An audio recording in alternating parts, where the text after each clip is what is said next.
Les canons vers la menace et les unités rangées à l'ordre de bataille utile, les FARDC ont lancé une offensive impitoyable contre la coalition FPIC et FRPI ce matin au village Nyakoundé, situé à 47 km au site de Bunia. Par les attaques enveloppées, pendant une heure de combat, l'armée régulière a conquis et consolidé le village Nyakoundé, Kalingi, Malumbata, Malumbabo, à la plus grande satisfaction du médecin directeur de l'hôpital Nyakoundé, en présence du commandant 3e zone de défense après la conquête, où la milice avait pris en otage cette institution sanitaire et les malades, qui est un crime contre l'humanité. Vous allez voir avec nous, aucune population, et nous n'étions restés qu'à 4 personnes dans le sein de l'hôpital.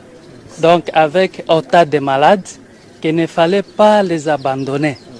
Nous étions obligés de rester et aller à leur secours.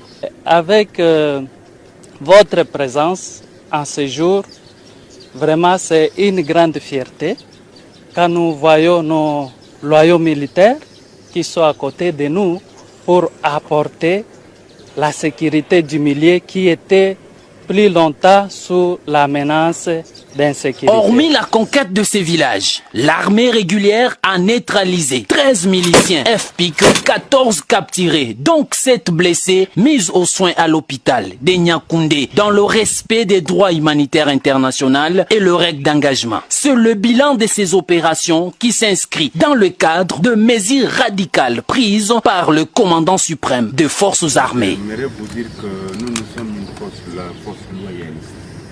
Donc nous sommes là pour assurer tout. Ces opérations ont été menées toutes en respectant le droit international humanitaire. Les hôpitaux sont protégés, les écoles, les églises ainsi que l'aérodrome est protégé par l'armée régulière. Signalons, c'est sous la coordination du lieutenant-général Yves Filemon, commandant 3e zone de défense.